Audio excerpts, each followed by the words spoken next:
Hey welcome back to Shraddha course. आज मैं जो टॉपिक बताने वाली हूँ वो मोस्ट इम्पॉर्टेंट टॉपिक है। मतलब इतनी बार रिपीट हुआ है LAQ के लिए, ACQ के लिए, आपके दोनों भी क्वेश्चंस कवर हो सकते हैं।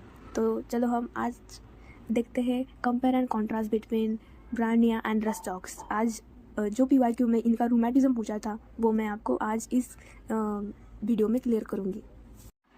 बट उससे पहले हम एक वीडियो देखेंगे जिससे आपका की कंसेप्ट क्लियर होगा, फिर हम आगे बढ़ेंगे। In Bryonia-type rheumatism, patients prefer to stay completely still. Movement causes sharp, stitching pain that feels like needles piercing the joints. Imagine a patient lying stiffly on a bed, red glowing joints highlighting the severe pain. Even a small motion triggers intense discomfort, making rest the only relief.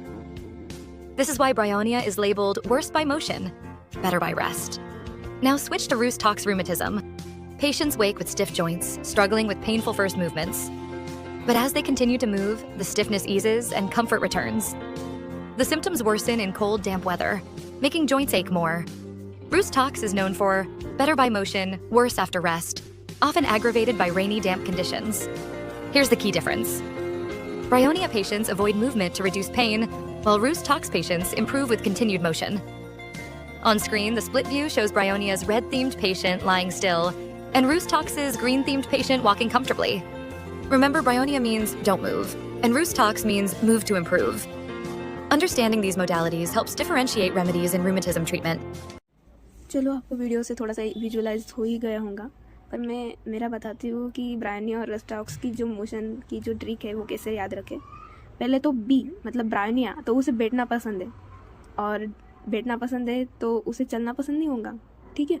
और रस्टॉक जो है, rhus tox का run आप याद रखेंगे कि उसको run करना पसंद, मतलब उसे बैठना पसंद नहीं है। इतना भी याद रखेंगे तो भी ठीक है, पर ये दोनों ही इंपॉर्टेंट सिम्टम याद रखें। क्या हमको तो पूरा मतलब रूमेटिज्म में और भी कुछ सिम्टम होंगे वो भी देखने होंगे, तो ठीक है। इसलिए हम अब देखेंगे आगे के जो सिम्टम्स है दोनों को भी डिफ्रेंशिएट करते हैं।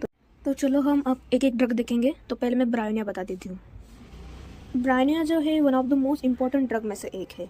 ये डॉक्टर हैनेमन सर ने जो पहले रेमेडीज प्रूव की थी उनमें से एक है। फिर ये एक्यूट इन्फ्लामेटरी कंडीशन में बेस्ट सूटेड रेमेडी है। किस पे एक्ट करती है? मेनली तो ये सीरस मेम्ब्रेन पे, जॉइंट पे, मसल में एक्ट करती है। फिर रेस्पिरेटरी सिम्टम्स में भी एक्ट करती है। फिर इसका पैथोजेनेसिस बहुत इंपॉर्टेंट है। इसमें जो साइनोवियल का इन्फ्लामेशन हो जाता है, जॉइंट में इफ्यूजन हो जाता है, फिर ड्राइनेस होती है और लैक ऑफ सिक्रेशन होता है। मतलब की वर्ड है dryness plus inflammation, acute inflammatory remedy है। अब नेक्स्ट देखते हैं इसकी जो ग्रैंड की नोट है वो वर्स फ्रॉम मोशन, मतलब चलने से इसकी जो कंप्लेंट है वो बढ़ जाती है।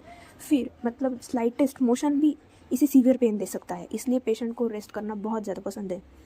तो ब्रायनिया का जो रूमेटिज्म है तो इसमें जो जॉइंट्स होते हैं वो एकदम गर्म मतलब हॉट, सोलन, सूजन हो जाती है, ड्राई हो जाते हैं। फिर जो पेन है वो स्टिचिंग टाइप है, मतलब नीडल ऐसे पियर्स कर रहे हैं ऐसा लगता है उसे। उसमें अब जो मूवमेंट है वो वर्स फ्रॉम मोशन ही है। फिर जो कंप्लेंट है उसकी वो सब वर्स होती है मूवमेंट की वजह से और वार्म। अब जो पेशेंट है वो उसे कब अच्छा लगता है? जब वो आराम करता है। जब भी उसे अफेक्टेड पार्ट पे हम प्रेशर डालें तब उसे अच्छा लगता है। फिर वो पेनफुल साइड पे सो जाए तो भी अच्छा लगता है। तो चलो हम इसका जो क्विक रिवीजन है वो देखते हैं। 4 पॉइंट्स है इसमें: dry inflammation, stitching pain, worse from motion and better by rest. अब जो इसके एडिशनल पॉइंट्स है वो मैं बता देती हूँ कि mainly affects on the synovial and serous membrane, ये मैंने बताया था पैथोजेनेसिस में। फिर अब ये इफ्यूजन, प्लूरसी, अर्थराइटिस कॉज करता है। इसका डायस्थेसिस रूमेटिक एंड गाउटी है। माइजम इसका सोरा है। अब ब्रायनिया के रूमेटिज्म में सिर्फ इतना ही था, तो अब हम रस्टॉक्स देखते हैं। तो रस्टॉक्स का भी जो रूमेटिज्म है वो बहुत इंपॉर्टेंट है। इसमें जो जॉइंट है वो स्टिफ एंड रिजिड और लेम रहते हैं, मतलब स्टिफनेस, रिजिडिटी रहती है इसमें। फिर इसका जो पेन है वो स्प्रेन टॉन ऐसे रहता है, मतलब जैसे मसल फट गई है अंदर से।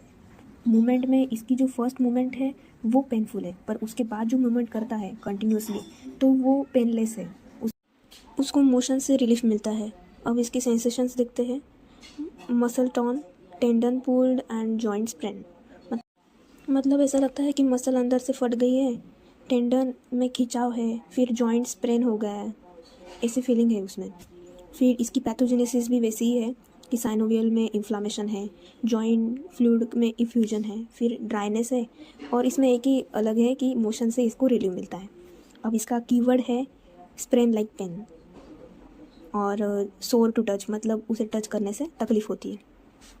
तो अब नेक्स्ट इसकी जो मॉडलिटीज़ है वो देखते हैं। तो इसको जो एग्रावेशन है वो है रेस्ट, देखा है हमने, फर्स्ट मूवमेंट से एग्रावेशन है। फर्स्ट मूवमेंट यानी कि जब ये सुबह सुबह बेड से उठता है तब उसकी जो मूवमेंट होती है तब उसे तकलीफ़ होती है। फिर कोल्ड डैम्प वेदर में और जब गीला होता है तब एग्रावेशन होता है।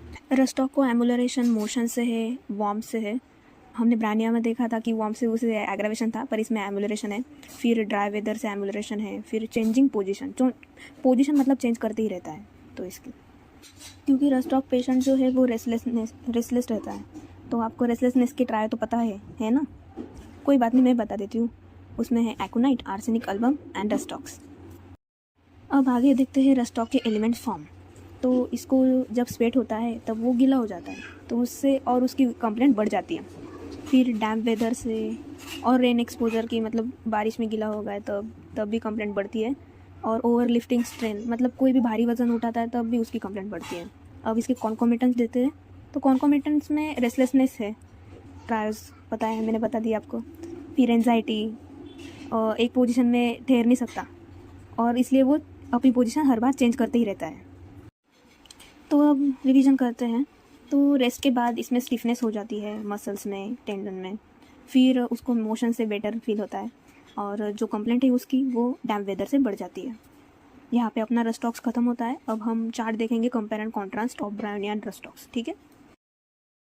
अब देखो ये मस्त कलरफुल चार्ट है जिससे आपको पूरी तरीके से ड्रग, ये दोनों भी ड्रग याद हो जाएंगे। स्टिकर्स लगाए हुए हैं जिस वजह से आपको विजुअलाइज होगा कि क्या है दोनों में।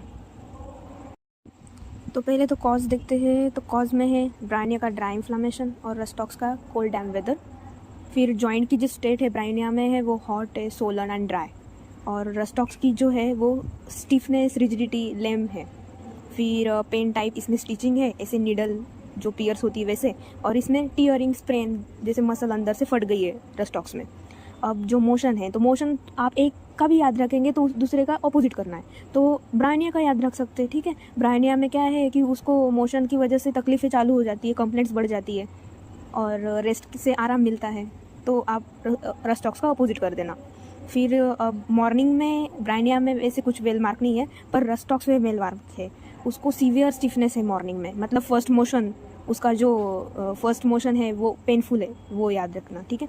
फिर जो वेदर है, तो वेदर में ब्रायोनिया गर्मी में आता है, मतलब हीट से उसकी कंप्लेंट वर्स होती है, और रस्टॉक्स की डैम्प वेदर से तो आप बारिश में रस्टॉक्स है। रेन याद रखना, रस्टॉक्स रेन, ठीक है? फिर अब ब्रायोनिया के जो पेशेंट को रेस्ट की वजह से रिलीफ मिलता है और रस्टॉक वाले पेशेंट को मोशन की वजह से, वार्मथ, गर्मी से रिलीफ मिलता है। फिर जो ब्रायोनिया का जो पेशेंट है उसे सोना पसंद है तो वो रेस्ट करता है, और रस्टॉक्स में पेशेंट को घूमना पसंद है और वो रेस्टलेस रहता है। फिर अब इस चार्ट में पूरे मैंने शॉर्ट ट्रिक्स सब दिए हैं जिससे आपको पूरा ये चार्ट लर्न हो सकता है, और पूरा रूमेटिज्म पेपर में आया तो आप 200% भी आप पूरा लिख सकते हैं। सिर्फ इसको अच्छे से विजुअलाइज करना, मतलब ये पूरी की पूरी इमेज आपके दिमाग में छपेगी और आपको यही याद आएगा फिर पेपर में। आपको जो बुक में आप पढ़ते हैं वो बहुत थ्योरी रहता है, तो और बहुत जमलिंग हो जाती है लास्ट में, कि आप मतलब सिम्टम पता रहकर भी याद नहीं आता, तो और ज़्यादा दुख होता है, वो मुझे पता है। इसलिए मैं बोल रही हूँ कि ये वीडियो देखने के बाद आप एक बार बुक पढ़ लो, मतलब ज़्यादा कंसेप्ट क्लियर होगा। और आज हम यहीं पर ख़त्म करते हैं। चैनल को लाइक करो, शेयर करो, सब्सक्राइब करो, दोस्तों को भेजो, उनका भी कंसेप्ट क्लियर हो। और ये अपनी सीरीज़ चालू है कंपेयर एंड कॉन्ट्रास्ट की, इसका ये दूसरा वीडियो था। अब मैं अगला कौन सा वीडियो डालूँ आप मुझे सजेस्ट कर सकते हैं। Thank you.